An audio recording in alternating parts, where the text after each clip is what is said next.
주일 예배에 신명기 18장 15절에서 22절까지의 말씀으로 선지자의 사명이라는 제목으로 말씀드리겠습니다. 오늘 본문은 하나님께서 이스라엘 백성들이 출애굽한 지 50일째 되는 날로 백성들에게 선지자 제도에 관해서 말씀하시는 내용입니다. 하나님께서는 이스라엘 백성들에게 모세 사후 이제 이스라엘의 12지파의 혈통 중에서 모세와 같은 선지자를 주시겠다고 말씀하십니다.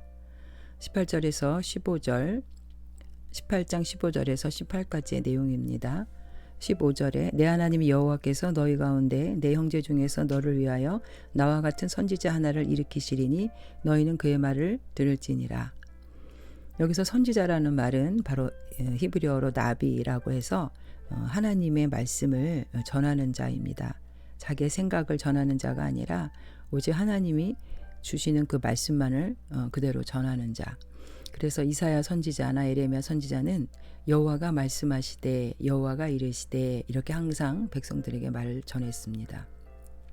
여기서 선지자는 1차적으로 모세 사후에 계속해서 일어날 하나님의 모든 선지자들을 가리키는 것이지만 궁극적으로는 바로 메시아에 대한 예언입니다.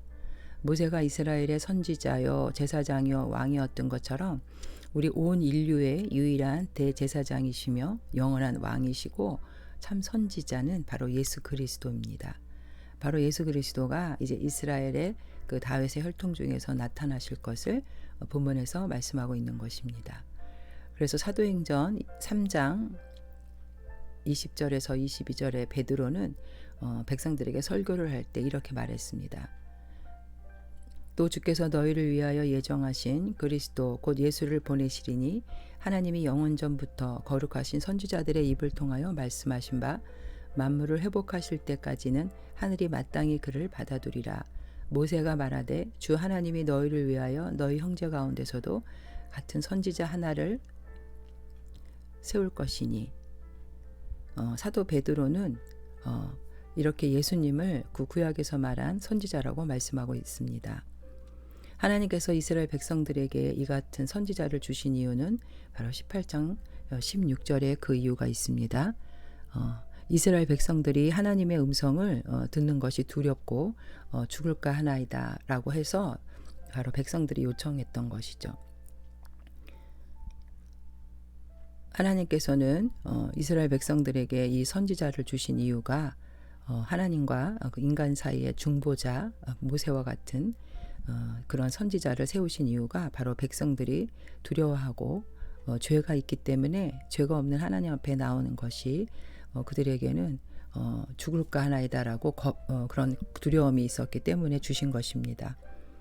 그러나 더 근본적인 이유는 오늘 본문 18장 14절에서도 보면은 그 가나안 민족들에 대한 얘기가 나오는데요. 내가 쫓아낼 이 민족들은 길흉을 말하는 자나 점쟁이의 말을 듣거니와 내게는 내 하나님 여호와께서 이런 일을 용납하지 아니하시느니라. 하나님께서는 이 가나안 민족들을 멸하신 이유가 바로 그들의 죄악 때문에 그들을 멸하신 것이었습니다. 이들은 우상을 숭배하고 가증한 미신적인 풍습을 갖고 있었죠. 그래서 하나님께서 이 민족을 쫓아내신 것입니다. 이 12절에도 보면은 이런 일을 행하는 모든 자를 여호와께서 가증히 여기시나니 이런 가증한 일로 말미암아 내 하나님 여호와께서 그들을 내 앞에서 쫓아냈으니라. 하나님께서 이 가나안 민족을 멸하신 이유는 바로 이스라엘 백성들이 힘이 있고 강해서가 아닌 그들의 죄악 때문에 하나님이 그들을 쫓아내신 거죠. 그래서 하나님께서는 이제 이스라엘 백성들이 그 가나안 땅에서 그들의 그 풍습과 우상을 숭배하지 않고 오직 하나님의 말씀만 의지하고 선지자를 통해서 주는 말씀에 순종하기를 원하셨기 때문에 선지자를 주시겠다고 말씀하고 계시는 겁니다. 이제 하나님께서는 19절과 20절에서 그 우상 숭배자들을 멸하신다고 말씀하고 있습니다. 20절에 만일 어떤 선지자가 내가 전하라고 명령하지 아니한 말을 제 마음대로 내 이름으로 전하든지 다른 신들의 이름으로 말하면 그 선지자는 죽임을 당하리라 하셨느니라. 하나님께서는 하나님을 떠나서 우상 숭배를 하고 또 미래의 일을 알기 위해 점을 치며 이러한 행위들은 바로 천지를 창조하신 하나님, 유일신 하나님을 부정하는 것이고 하나님을 대적하는 것입니다. 그리고 하나님의 그 권위에 도전하는 행위인 것이죠. 그리고 인간의 그 미래의 일은 하나님만이 아시는데 인간이 그 미래를 알려고 하는 그 행위들은 하나님이 기뻐하지 않는 행위인 것이죠. 전도서 3장 11절에서도 하나님이 모든 것을 지으시되 때를 따라 아름답게 하셨고 또 사람들에게는 영원을 사모하는 마음을 주셨느니라. 그러나 하나님이 하시는 일의 시종을 사람으로 측량할 수 없게 하셨도다. 미래의 일은 우리의 권한이 아니고 하나님의 주권에 속한 것입니다. 인간이 미래의 일을 알고 싶어하는 것은 하나님이 우리를 지켜주신다는 그런 믿음도 없고 또 하나님께 자신의 문제를 맡기지 못하며 자신의 탐욕으로 그 문제를 해결하려는 그 교만한 마음이 있기 때문입니다. 로마서 1장 22절에도 하나님을 알되 하나님을 영화롭게 아니하며 감사하지도 아니하고 오히려 그 생각이 허망하여지며 미련한 마음이 어두워졌나니 스스로 지혜 있다 하나 어리석게 되어 썩어지지 아니하는 하나님의 영광을 썩어질 사람과 새와 짐승과 기어다니는 동물 모양의 우상으로 바꾸었느니라. 사람들이 손으로 만든 우상에 절하고 그것들을 섬기는 것은 바로 그 인간의 마음이 하나님을 떠나서 어두워지고 그 사단의 영으로 채워졌기 때문에 그런 미련한 마음을 갖고 있기 때문인 것입니다. 그래서 자신의 힘으로 노력으로 해결해 보려고 하지만 결국 그 결과는 하나님께서 기뻐하지 않는 모습들이고 결국 이러한 행위들은 하나님을 거역하고 권위에 도전하는 행위가 되는 것입니다. 그래서 하나님께서는 이들을 다 멸하신다고 말씀하고 있습니다. 요한계시록 21장 8절에 보면 그러나 두려워하는 자들과 믿지 아니하는 자들과 흉악한 자들과 살인자들과 음행하는 자들과 점술가들과 우상 숭배자들과 거짓말하는 모든 자들은 불과 유황으로 타는 못에 던져지리니 이것이 둘째 사망이라 말씀하십니다. 사람들을 악한 영을 가지고 미혹하면서 그들을 잘못된 길로 이끌어가는 거짓 선지자들, 우상 숭배자들도 멸망당하지만 그들을 따라가는 자들도 결국 그들과 함께 멸망한다고 말씀하고 계십니다.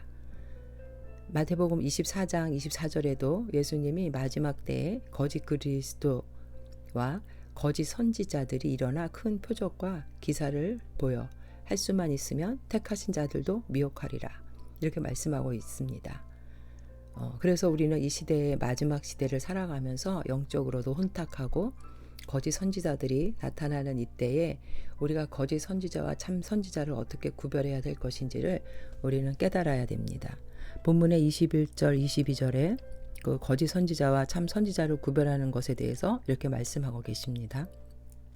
내가 마음속으로 이르기를 그 말이 여호와께서 이르신 말씀인지 우리가 어떻게 알리오 하리라. 만일 선지자가 있어 여호와의 이름으로 말한 일에 증언도 없고 성취함도 없으면 이는 여호와께서 말씀하신 것이 아니요 그 선지자가 제 마음대로 한 말이니 너는 그를 두려워하지 말지니라. 우리가 구별할 수 있는 그 방법은 뭐냐면 그 말씀이 증언도 없고 성취함도 없으면 그것은 하나님이 주신 말씀이 아니라는 것입니다. 하나님의 말씀은 반드시 이루어진다는 것이죠. 증언이라는 말은 존재하다, 성취한다, 나타나다. 현실적으로 그 말을 한 것이 나타나야 된다는 것이죠. 열매가 맺어져야 된다는 것입니다. 천지를 말씀으로 창조하신 그 하나님, 인간을 만드신 하나님의 말씀의 능력은 반드시 이루어집니다. 이사야 55장 11절에도 내 입에서 나가는 말도 이와 같이 헛되이 내게로 돌아오지 아니하고 나의 기뻐하는 뜻을 이루며 내가 보낸 일에 형통함이니라. 그러므로 우리는 반드시 이루어지는 이 말씀, 그것이 없으면 그 선지자가 말한 것은 거짓이라는 거죠. 우리나라에도 시한부 종말론이라 그래서 예수님이 곧 재림하신다고 그렇게 그 사이비 종교들이 횡행했었지만 결국 그들의 그 말은 이루어지지 않았습니다. 그리고 여기서 보면은 너는 그를 두려워하지 말지니라. 선지자들, 거짓 선지자들을 우리는 두려워하지 말아야 됩니다. 마태복음 10장 28절에 몸은 죽여도 영혼은 능히 죽이지 못하는 자들을 두려워하지 말고 오직 몸과 영혼을 능히 지옥에 멸하실 수 있는 이를 두려워하라. 오늘 우리 이 시대에 기독교의 본질을 흐리고 하나님의 창조를 부정하며 모든 종교를 통해서도 구원이 가능하다고 주장하는 자들이 있습니다. 그러나 사도행전 4장 12절에 다른 이로서는 구원을 받을 수 없나니 천하 사람 중에 구원을 받을 만한 다른 이름을 우리에게 주신 일이 없으므로 하였더라. 이처럼 우리는 진리의 말씀을 온전히 깨달을 수 있도록 이 늘 말씀을 가까이 하고 묵상하며 성령님을 의지해서 참과 거짓의 영을 분별하는 자들이 되시기를 바랍니다.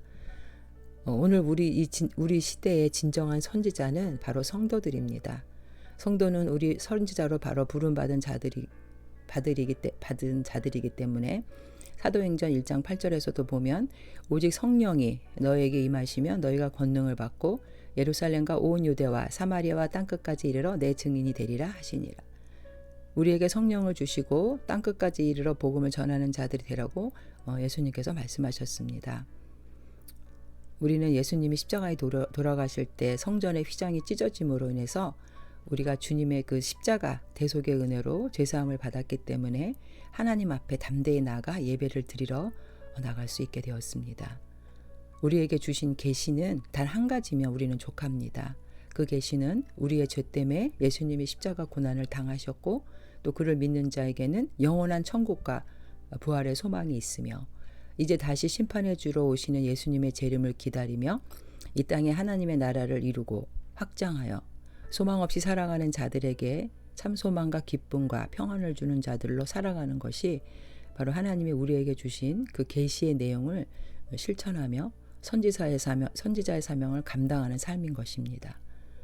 로마서 8장 32절에 자기 아들을 아끼지 아니하시고 우리 모든 사람을 위하여 내주시니가 어찌 그 아들과 함께 모든 것을 우리에게 주시지 아니하겠는가. 성도 여러분, 우리의 미래가 불안하고 두려우십니까?